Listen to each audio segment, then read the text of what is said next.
Hi, what's up YouTube? Our topic for today is on how to waterproof your car keys, no? Without any expensive what is this?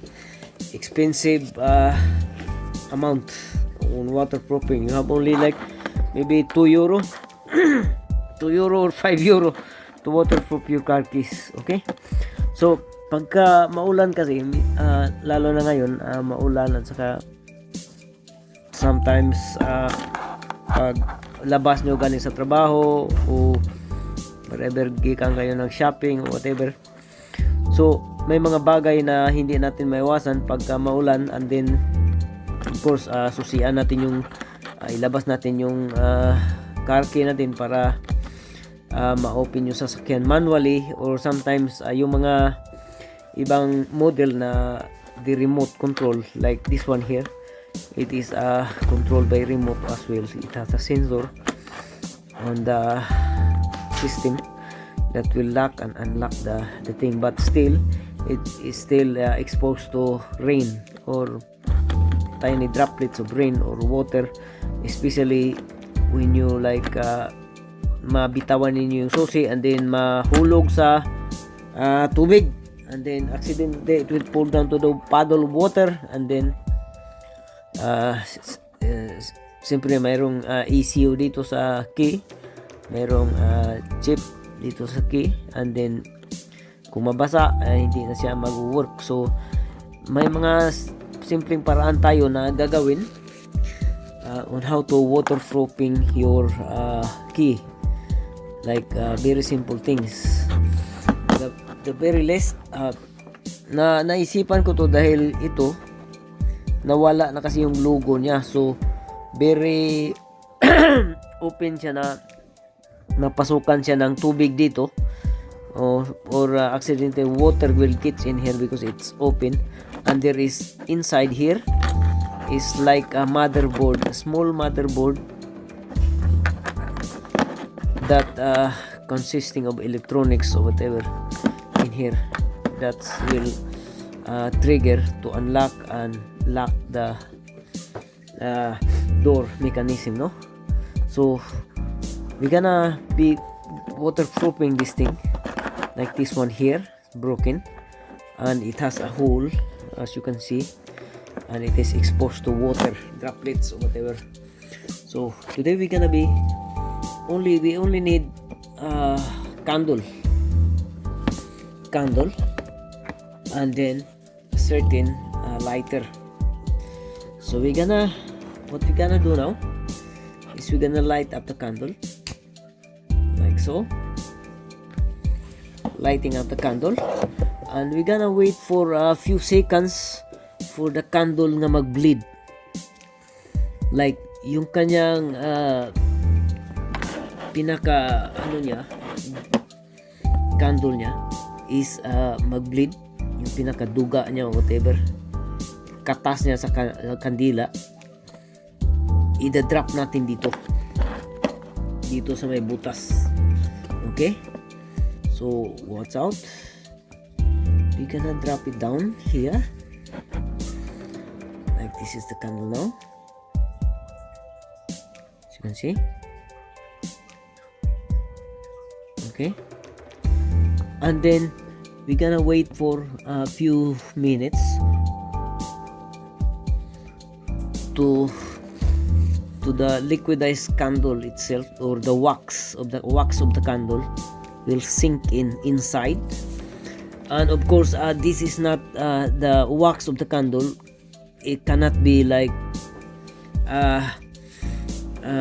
what it is make grounded or make wrong contact with the motherboard inside, because the candle wax is non contact or non-contact, it will not contact to electronics or whatever it's inside here. It cannot disturb or cannot be ground the IC or the motherboard inside. So the candle wax is going to like dry now. We have to like blow to help the candle wax dry quickly. You have to blow it slowly.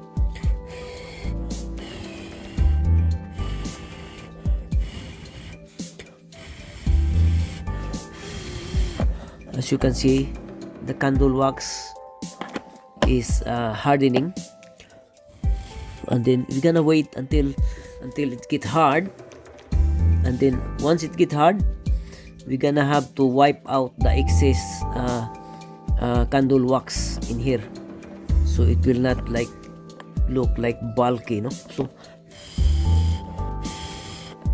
as you can see, it's getting solid now. Okay, it's getting solid. It will not melt down, like fall off. It will not fall off because it will stay solid. And then once it's done, there is also like here we're gonna pour candle wax on the certain amount here, that where's the key pub piece meeting in. So we're gonna pour here candle wax everything, and hopefully that will like seal. Okay, like that. It looks a bit messy, but later on we will clean that one out, clean the excess out. Okay, so that's the thing. And then here's the opening here. We're gonna pour candles like that. So every opening of the, or like the meeting place of the car keys that is suspected for the exposure of the water, just for candle wax in it, like that. Okay, and then we're gonna wait for a few minutes, and then we're gonna dry out the remaining candle wax in there. So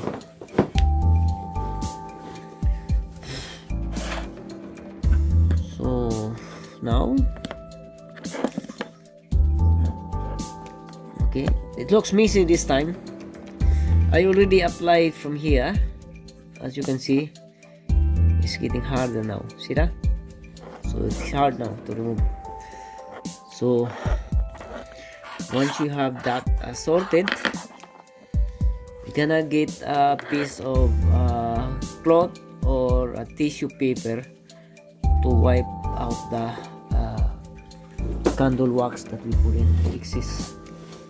Okay, so we don't need this anymore.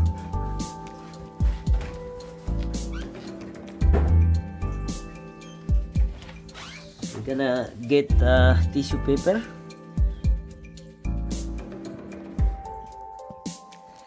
So here's the tissue paper here, or if you want a cloth, whatever you have, you can. And we're gonna dry out or wipe down the excess wax. Okay, that's the excess wax in there. We're gonna clean it down.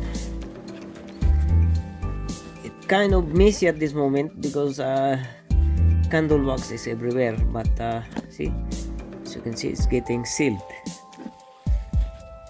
Okay, wipe it down, the remaining or the excess wax in here, as to this part here. Okay, kung may ano man siya, then ayos lang yan, dahil nakakatulong din yan pag ganyan. So yung mga loose wax lang ang ano natin dito, ang target natin dito na kukunin, no? And then after cleaning this, we will try this outside if our car or car key or remote system working perfectly.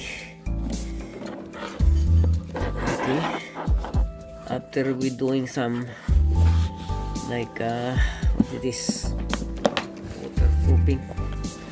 This is just a simple waterproofing of your car key. Okay, and that's it, and it looks clean now. So waterproofing is done.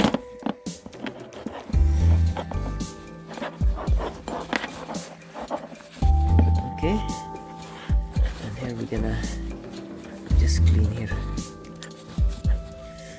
Nasama kasi ito, wala na kasi kung time na tanggalin ito. Susi ito sa bahay, so tanggalin lang natin. Ayan, so ayos na yan. It's clean now. And then we're gonna try these things if the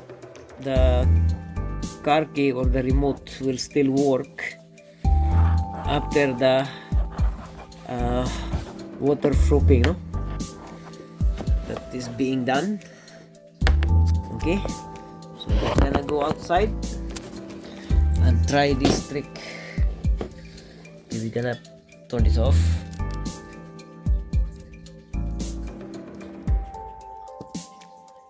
Okay, that's off. So we're gonna try this thing outside if this waterproofing thing works on our car key remote control.